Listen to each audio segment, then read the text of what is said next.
everybody. Hope you had a good weekend. I'm coming to you live from Hawaii. Just kidding, I wish. This week, looking at social realism and abstract expressionism. All right, in the US, artists adapted a realistic style called social realism. Sometimes it's called American regionalism, and it's a realistic style focusing on social issues and the hardships of everyday life during the Great Depression. A lot of the subject matter dealt with America at work. Social realists believed that the political content of their work was what made it modern. So even though it's not abstract, they still considered what they were doing to be in tune with the modern times. The Great Depression had almost stopped all art sales, so the Federal New Deal projects, like the Works Progress Administration, or the WPA as it's usually called, was absolutely essential to keeping artists employed.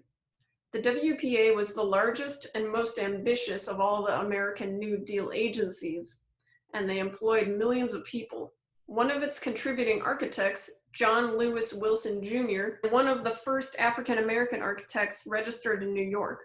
This was the first public housing project that you see on the screen here, the Harlem River houses, to be designated a New York City landmark and placed on the National Register of Historic Places. On the site of the Harlem River houses are cast concrete sculptures funded by the WPA, two of which celebrate African-American culture.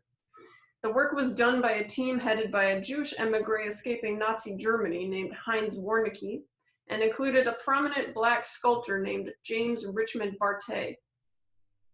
This was a Black housing project, one of the first, which was a departure from the dense and inhumane tenement life. Instead, here they were provided with huge open courtyard space shared by residents. It was also one of the first 4 federally funded housing developments for the New York Housing Authority. It became a centerpiece of African-American life in Harlem upon its construction in 1936. The sculptor Augusta Savage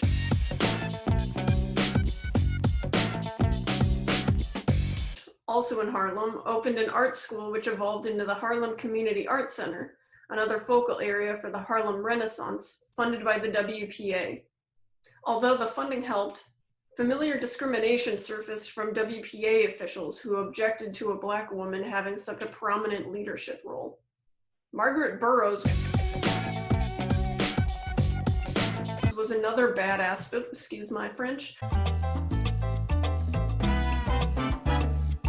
In the Bronzeville neighborhood of Chicago, she organized the Southside Community Arts Center, which was funded by the WPA. There's no place downtown. This is it.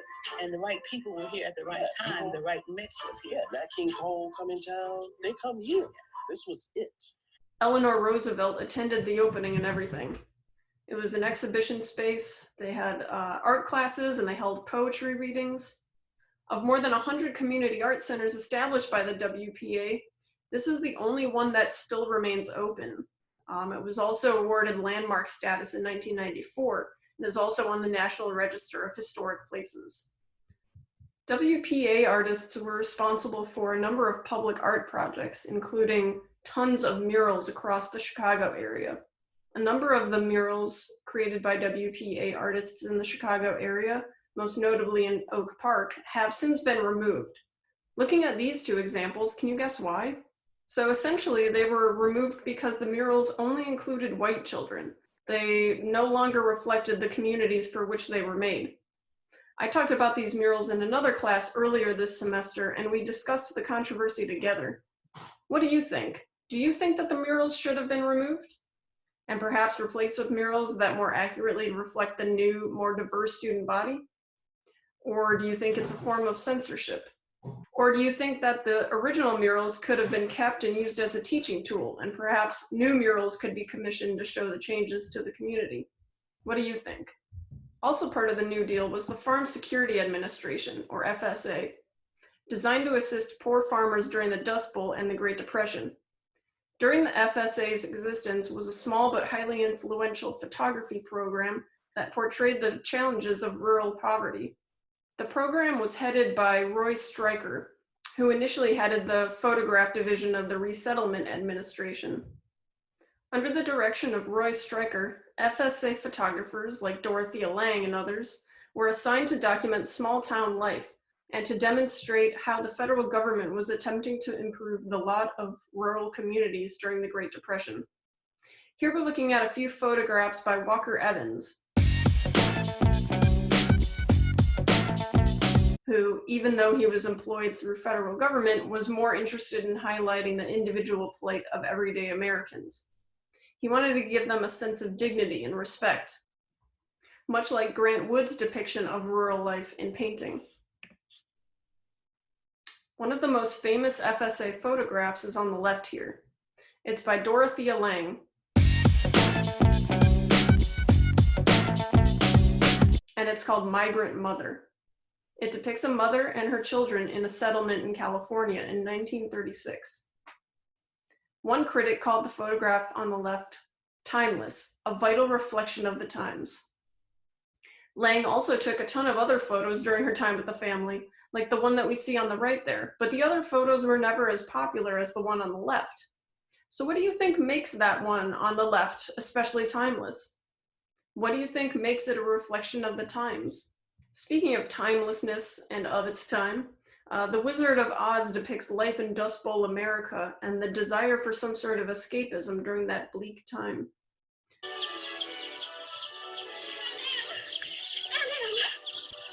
And just listen to what Miss Ghost did to Toto. She got her and please, we're trying to come. Oh, but Aunt Em, she hit him. Don't bother us now, honey. This old incubator's gone bad, and we're like to lose a lot of our chicks. Oh, that poor little thing. Oh, but Aunt Em, Miss Ghost hit Toto right over the back with a rake just because she says he gets in the garden and chases her nasty old cat every day. 70. Oh, Dorothy, please. Oh, but he doesn't do it every day. Just once or twice a week. And he can't catch her old cat anyway. And now she says she's going to get the sheriff. Dorothy, we're busy.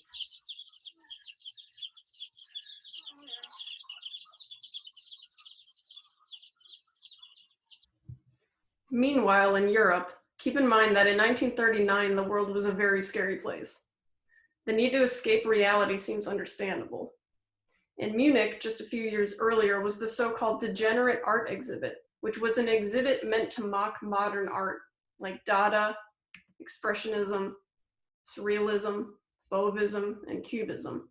Basically, all of the modernisms that we've learned about over the past few weeks. And it was hugely popular.